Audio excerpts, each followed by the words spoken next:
Buenos días a todos. Qué bueno es ver la casa llena. El Señor les bendiga mucho. Que sean bienvenidos a Crosspoint Español en este domingo de Pascua de Resurrección. Um, eh, a través de los años, hace siglos, la iglesia cristiana ha adoptado un saludo que es tradicional en el domingo de Pascua de Resurrección. Y el saludo es que yo le digo a ustedes, Cristo ha resucitado, y ustedes responden, en verdad ha resucitado. ¿Están listos para hacer eso? Cristo ha resucitado. Amén. Sean bienvenidos entre nosotros, especialmente si nos visitan por primera o segunda vez. Gracias a todos por traer la iglesia a este salón. A los que están viendo la transmisión por Facebook Live, muchas gracias por estar en sintonía. Me quedo corto expresando lo agradecido que estoy de que se hayan unido a nosotros para celebrar la resurrección de nuestro Salvador. Bueno, a pesar de que la pandemia ya es cosa del pasado, una razón por la cual nosotros todavía estamos transmitiendo nuestros servicios es que yo he visto que muchas personas, por así decirlo, nos dan una audición en línea. Nos oyen primero por internet antes de visitarnos en persona. Y yo menciono esto porque yo muchas veces me pregunto, ¿cómo será la experiencia de estar aquí en persona por primera vez después que uno ha formado una impresión a través de una pantalla en Facebook Live? ¿Cómo se sentirá la gente al ver que yo no paso de unos 70? 5,7. ¿Cómo se sentirá la gente a ver que en verdad no tenemos una pared de ladrillos detrás, que eso es un wallpaper? Pues, de igual manera, cuando nosotros conocemos al Dios de acuerdo a cómo lo presenta la Biblia, cuando lo conocemos así, puede que usted encuentre que ese Dios sea completamente diferente al que te esperabas. Puede que encuentres que ese Dios, que en vez de encontrar a un diosito inofensivo, a un diosito que parece un abuelo consentidor y alcahuete, ustedes los conocen, ¿verdad? Puede que más bien encuentres un Dios que no se deja domar, un Dios que no se deja amaestrar. Puede ser que encuentres un creador todopoderoso que en vez de ser un gatito inofensivo, es un león que muerde. Si me lo permiten, vamos a pasar un rato en un pasaje bíblico que nos muestra a un Jesús inesperado, un Jesús que asusta. Así que les voy a pedir que busquen sus Biblias en Marcos 16, versos 1 al 8. Si usted está leyendo la misma versión que yo, la Nueva Biblia de las Américas, lo va a encontrar en la página 1040. Marcos 16, 1 al 8. Mientras buscan, les voy a compartir unos datos que conocemos sobre este libro que se conoce como el Evangelio según San Marcos. A los primeros 4 libros del Nuevo Testamento, Mateo, Marcos, Lucas, Juan, se les conoce como los evangelios. Un evangelio es básicamente una biografía de Jesús, la historia de la vida de Jesús. Pues se cree que el Evangelio de Marcos fue el primero en ser escrito aproximadamente en el año 60 después de Cristo. Y también el Evangelio según San Marcos es el más corto, el más breve de los 4 evangelios. Se cree también que el narrador de este evangelio fue Pedro y que Juan Marcos fue el escriba. Así que estamos viendo, esto es como si fuera el Evangelio según Pedro. Pero Marcos fue el escriba de este libro. Pues, perdonen, este libro tiene un tema principal. El tema principal es si Jesús de Nazaret, si él verdaderamente fue el Mesías que se había prometido a los judíos. Y yo sé que ya que yo estoy usando demasiado lenguaje religioso, cuando digo si verdaderamente Jesús fue el Mesías prometido a los judíos. La palabra Mesías viene del hebreo, significa salvador, significa libertador. Pues a lo largo de las escrituras hebreas, lo que se llama el Antiguo Testamento, hay un número de profecías que hablan de la llegada del Mesías. Muchas gracias. hay muchas profecías que hablan de la llegada del Mesías, pues durante los tiempos en que nació Jesús,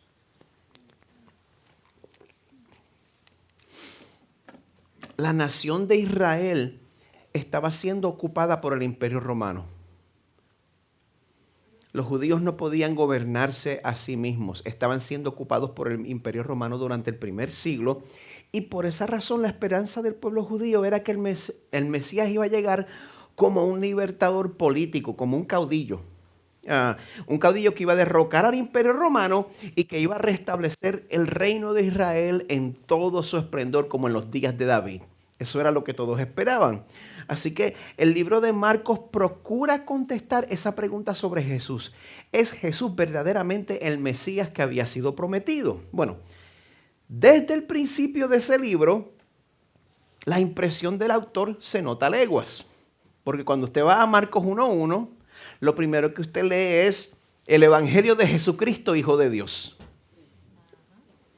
Esa era la opinión que tenían pues tanto Pedro como Juan Marcos sobre Jesús. Pues la primera parte del libro de Marcos nos presenta a Jesús, y entonces en la segunda parte del libro nos muestra a un Jesús que afirma que Él era el Mesías. Jesús afirmaba eso sobre sí mismo, que Él era el Mesías, el Rey de los judíos. Pues el punto donde se divide la primera parte del libro y la segunda parte del libro es un pasaje muy interesante, porque ahí Jesús le hace a sus discípulos una pregunta clave. Les pregunta, ¿quién dice la gente que soy? Y entonces le pregunta a Pedro, ¿quién dices tú que soy? Pues ahí es donde Pedro confiesa que Jesús es el Cristo, el Hijo del Dios viviente. Pues de ahí en adelante las cosas cambian, porque después que Pedro reconoce que Jesús era el Mesías prometido, Jesús les explica que el reino que él venía a establecer no iba a llegar como ellos se lo imaginaban. Ese reino no iba a llegar como ellos lo estaban esperando. El reino de Dios iba a venir a través de sufrimiento, sacrificio y muerte. Y Jesús no se los dice solamente una vez. Él les comunica eso repetidamente. Pero aparentemente no lo entendieron. Porque cuando arrestan a Jesús, cuando lo enjuician injustamente, todos los discípulos salen corriendo. No fue hasta el final de la crucifixión, en el momento de la muerte de Jesús, que tuvo que ser un extranjero, un pagano, un soldado romano, quien primero confiesa la realidad sobre Jesús y dice verdaderamente, este era el Hijo de Dios. Acto seguido, sepultan a Jesús. El pasaje de hoy nos lleva a los eventos que suceden al tercer día después de la muerte de Jesús. Así que los voy a invitar a leer conmigo en Marcos 16, 1 al 8. También lo vamos a tener en pantalla.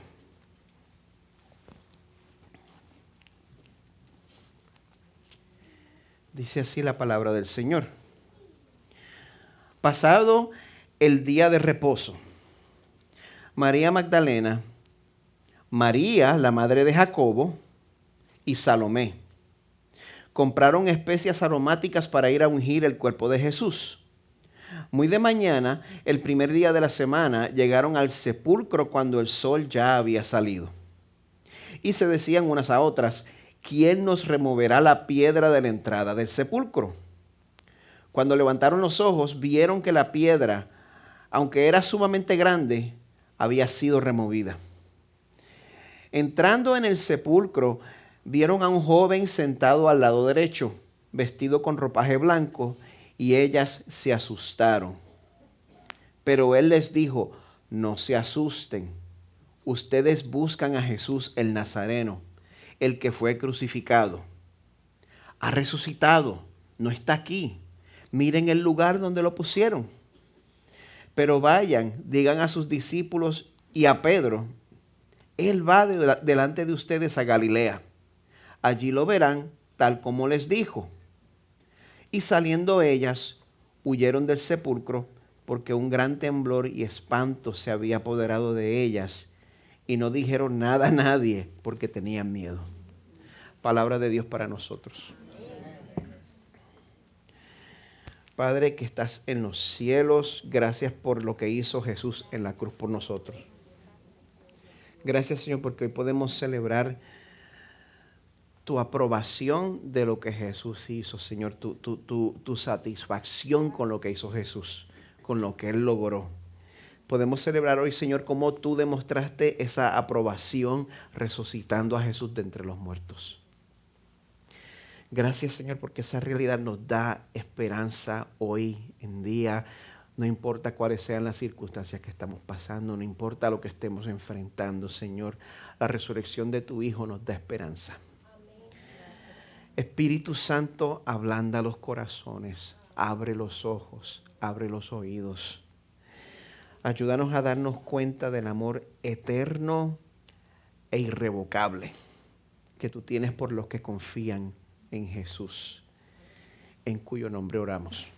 Amén. Tan pronto uno tiene sus propios hijos, es como si el resto del planeta de momento decidiera que es hora de aconsejarte cómo criar tus hijos. Yo no recuerdo que nadie me dijera cómo criar mis hijos, pero en el momento que los míos nacieron, pues todo el mundo como que vio eso como la señal para decirme cómo se supone que yo los críe. Y si hay un grupo que se siente en particular libertad para evaluarte como padre, para criticarte y para dejarte saber lo que estás haciendo mal, pues son las personas que nunca han pasado por la experiencia de criar un niño. Y los padres dicen, bueno, yo digo que esa gente existe por experiencia personal porque yo era así. Perdónenme. Yo tengo que confesar que cuando yo era joven y yo veía a los padres pasear con bebés, a mí me refiero específicamente a los que paseaban con sus bebés amarrados por un cable. Yo me escandalizaba, yo me decía a mí mismo, estos padres se estarán dando cuenta de lo mal que eso se ve. Esos padres se estarán dando cuenta de la manera que están deshumanizando a su bebé. Lo mal que se ve eso. Y entonces, esa no era la mejor parte. La mejor parte era cuando yo decía, cuando yo sea padre. Nunca. Famosas últimas palabras. Pero bueno, cuando por fin tocó mi turno, me tuve que tragar todas y cada una de mis palabras. Porque mis nenes me salieron tan inquietos que no solo el arnés con el cable. Mire, si me hubieran dejado a mí, yo para salir a la calle, yo estaba considerando hasta un bozal y cadena en el cuello de perro. No. Un AirTag también. Hay muchas situaciones en nuestra vida que nosotros creemos que son simples hasta que nos toca pasar por ellas. Y entonces vemos que la realidad es muy distinta.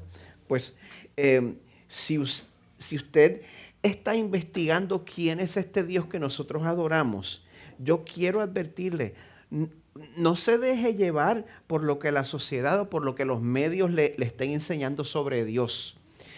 No deje que sus expectativas sean formadas por la opinión de los demás. Porque nos gusta tratar a Dios como si no fuera mucho más que un talismán, como un amuleto de buena suerte.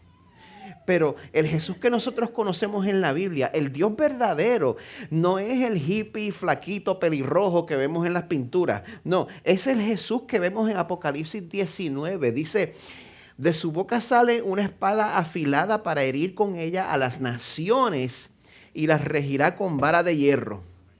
Él mismo pisa el lagar del vino, del furor de la ira de Dios Todopoderoso.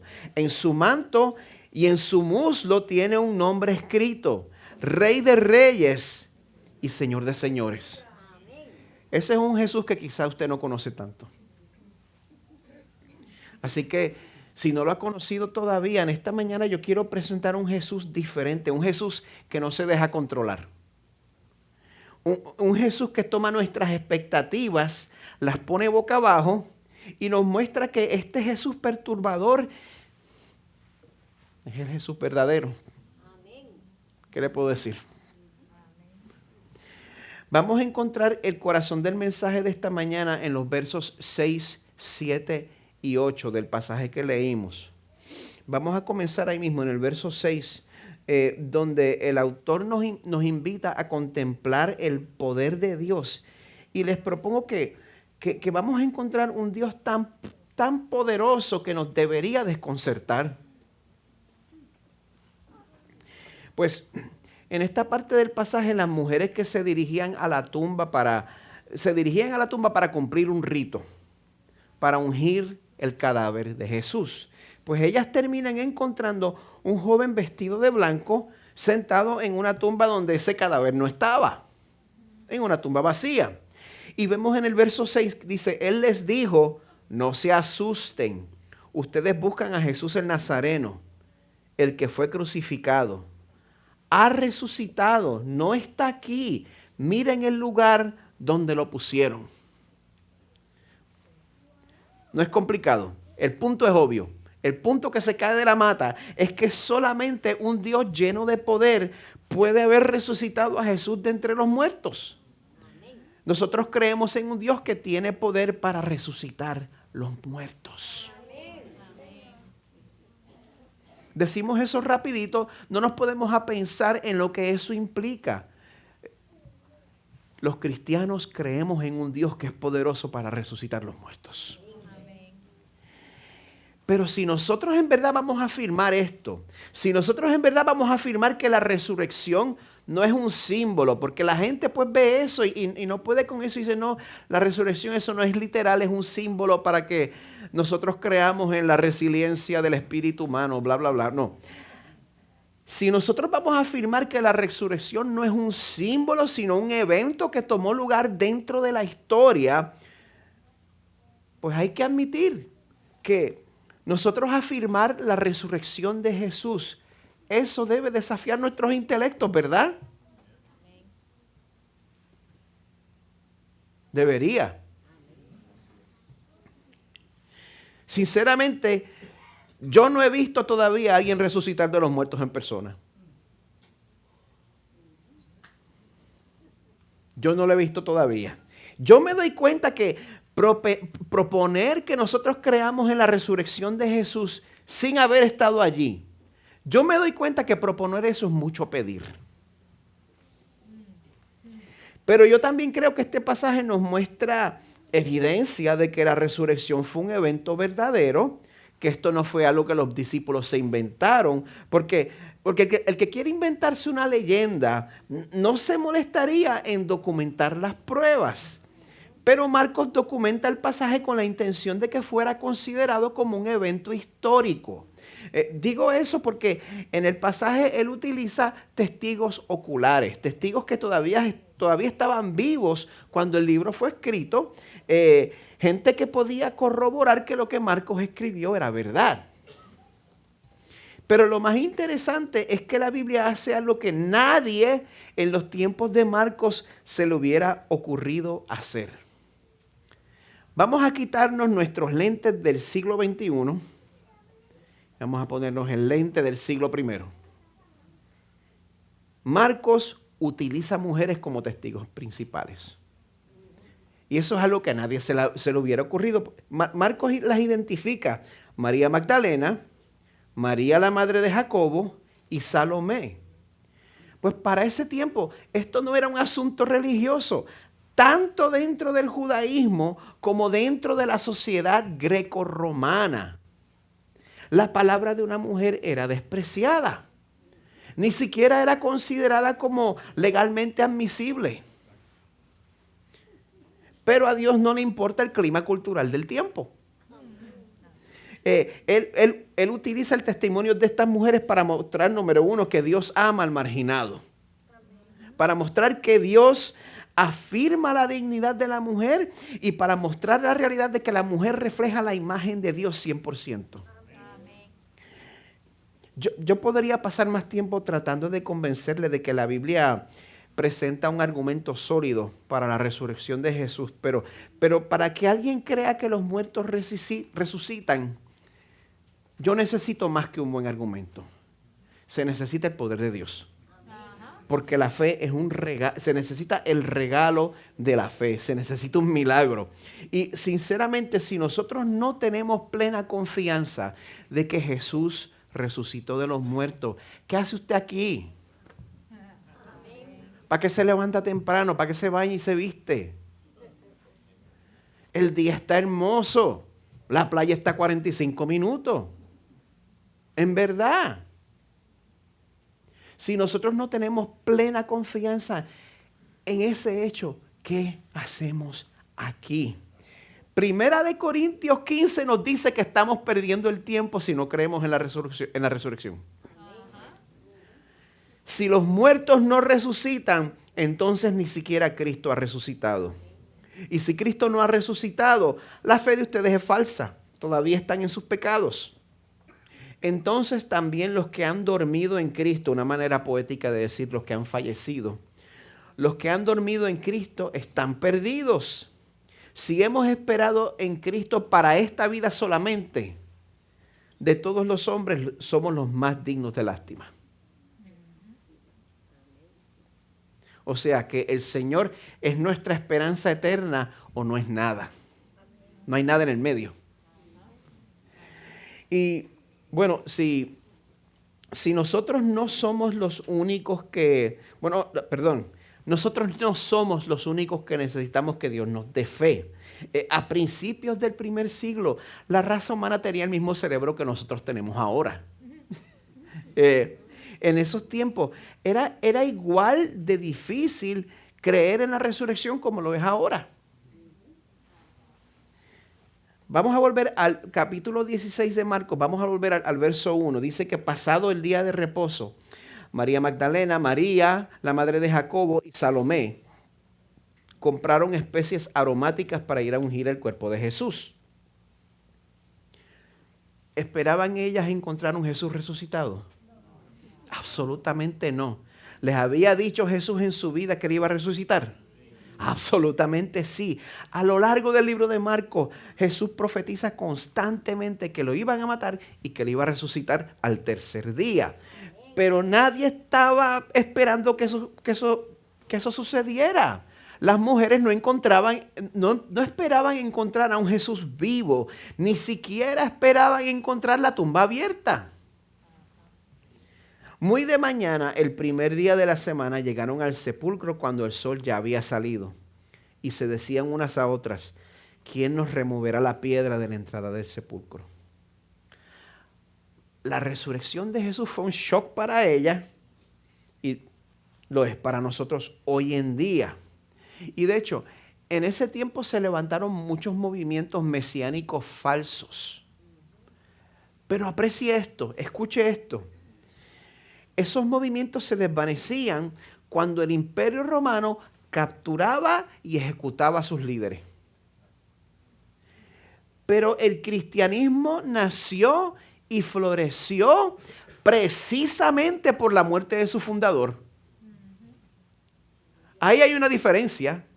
El cristianismo nació y floreció precisamente por la muerte de su fundador. Y el cristianismo pasó de ser un grupo perseguido por el Imperio Romano en el primer siglo, 300 años después son la religión oficial del imperio, para bien o para mal. Pero cuando vemos eso, es perfectamente razonable afirmar que esta es la mano de un Dios lleno de poder. Así que contemplemos ese poder. Contemplemos también el perdón que hay para los que se acercan a Jesús. En el verso 7, el joven vestido de blanco le dice a las mujeres, vayan, digan a sus discípulos y a Pedro. Él va delante de ustedes a Galilea. Allí lo verán tal como les dijo. Hay tanto perdón encerrado en esta afirmación. ¿Verdad que sí? Si usted conoce la historia. El ángel le dice a las mujeres, ve a los discípulos. El ángel no dice, mira, dile a esa trulla cobarde que si llegan caminando de rodillas y le dan 7 vueltas al templo y me piden perdón, entonces yo voy a considerar si los voy a volver a incluir en mi grupo, pues ahora que voy a establecer mi reino. Jesús no dice eso. El ángel les dice que a pesar de la manera en que le fallaron a Jesús, mire esto, digan a sus discípulos, Él va delante de ustedes a Galilea, allí lo verán tal como les dijo. O sea que no era ni necesario que ellos se arrepintieran primero. No estoy diciendo que el arrepentimiento no sea necesario, pero la gracia y el amor de Dios llegó primero. La gracia y el amor de Dios llegó primero y eso resultó en arrepentimiento. ¿Se dan cuenta de la orden de eventos? Es bien importante que nos demos cuenta de la orden de eventos. Es la iniciativa de Cristo perdonar, recibir, reunirse con ellos y entonces ellos se arrepienten. Lo que es más, no solo dice, ve a los discípulos, le dice, ve también a Pedro. ¿Por qué sería necesario hacer esa distinción? La mayoría de ustedes lo saben. La mayoría de ustedes conocen cuánto cayó Pedro en el momento del arresto de Jesús. Pero esa distinción era necesaria porque si el ángel no hubiera dicho, díganselo también a Pedro. Me imagino las mujeres comunicando la noticia a los discípulos y Pedro diciendo, ¿sabe qué? Vayan ustedes, yo me quedo aquí. Yo estoy seguro que Jesús aquí no se refiere a mí. Pero Jesús ofrece un perdón completo. Jesús ofrece un perdón absoluto. Jesús ofrece un perdón sin reserva. Sin reserva.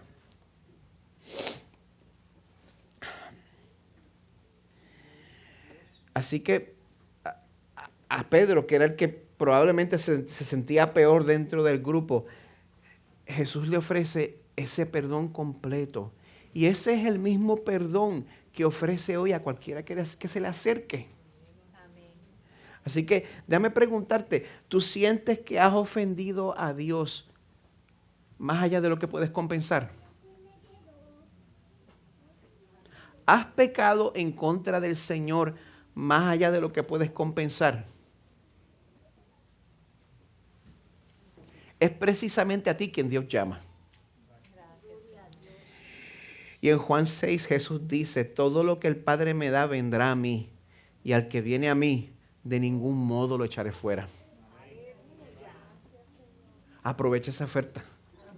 Si tú percibes en tu corazón el llamado de Dios, hoy es el día perfecto para responder ese llamado. Nosotros estamos aquí disponibles para hablar contigo.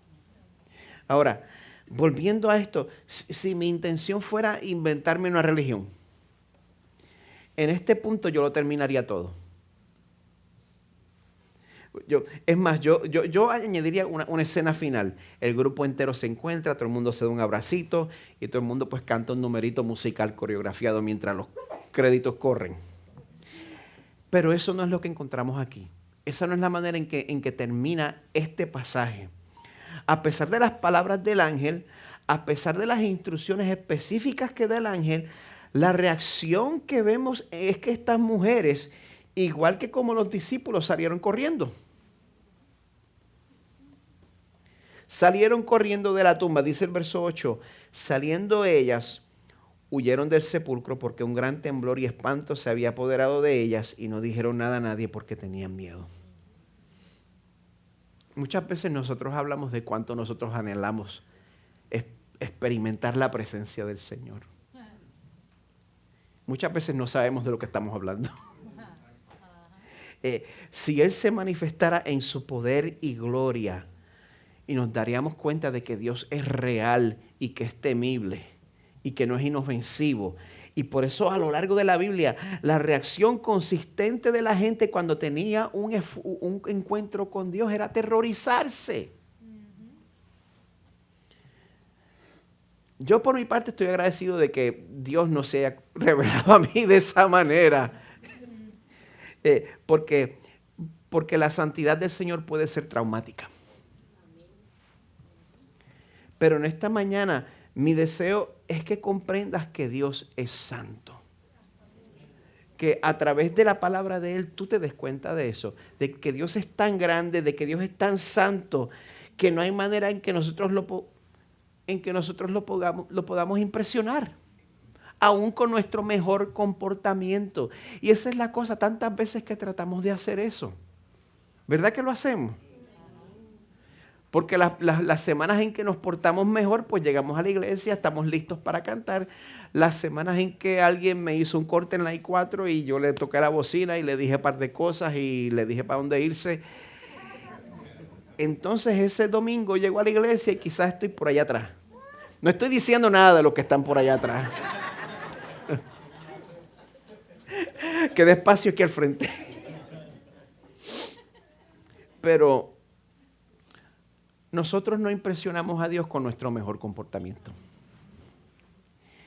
Pero Él quiere que sepamos que si nos acercamos a Él no confiando en nuestro comportamiento, sino confiando en lo que Jesús hizo por nosotros.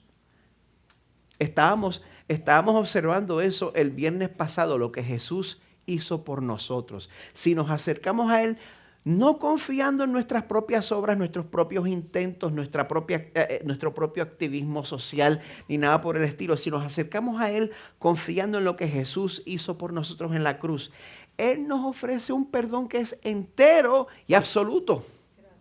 Entero y absoluto por todo lo que hemos hecho, todo lo que hicimos hoy y todo lo que vamos a hacer por el resto de nuestra vida. Él también quiere que sepamos que el mismo poder que resucitó a Jesús de los muertos también puede cambiar nuestras vidas. También nos puede transformar.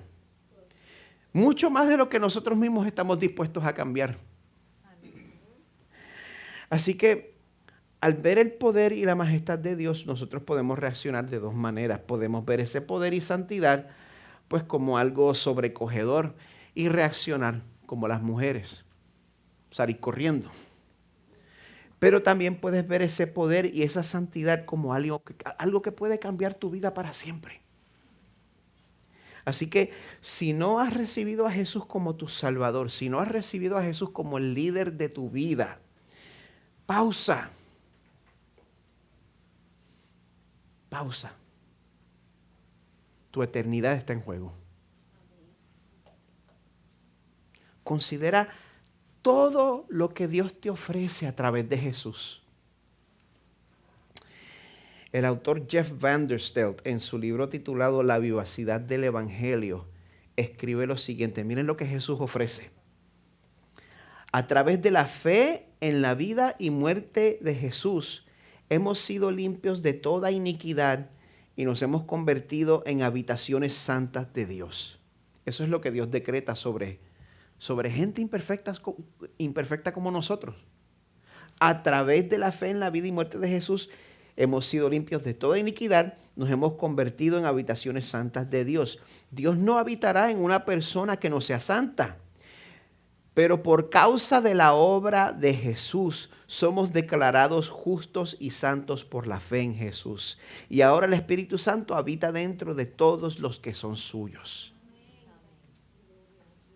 Tenemos ahora en nosotros la presencia y el poder que causó la existencia del mundo por su palabra, que inundó la tierra, que abrió el mar rojo, poder por el cual Jesús predicó, sanó a los enfermos, levantó a los muertos y expulsó demonios. Tenemos el poder que derrota a Satanás, al pecado y a la muerte. Esto es lo que el Evangelio significa y lo que el Evangelio hace. Así que si tú ya habías recibido esta buena noticia, pero saliste corriendo. No importa cuál haya sido tu primera reacción a esta noticia. No importa si tienes miedo de que lo que Dios pida de ti sea imposible. No importa que el Dios verdadero que encuentras en la Biblia no sea el osito de peluche que tú querías. Este Jesús perturbador es el Jesús verdadero. y es el Jesús que te llama. Ahora, ese mismo Dios que perturba y a veces traumatiza, es el mismo Dios que estuvo dispuesto a venir como ser humano. Estuvo dispuesto a venir como humano para llevar el castigo que Miguel Medina merece. Para llevar el castigo que tú mereces. Y Él lo llevó a través de la tortura y la muerte que sufrió en la cruz. Y es así, es solo así que Él nos hace a nosotros completamente aceptables ante un Dios que es perfecto y un Dios que es santo. Ahora, este Jesús no se quedó en la tumba, sino que resucitó. Y hoy, número uno, voy a pedir al equipo de adoración que vaya tomando sus lugares.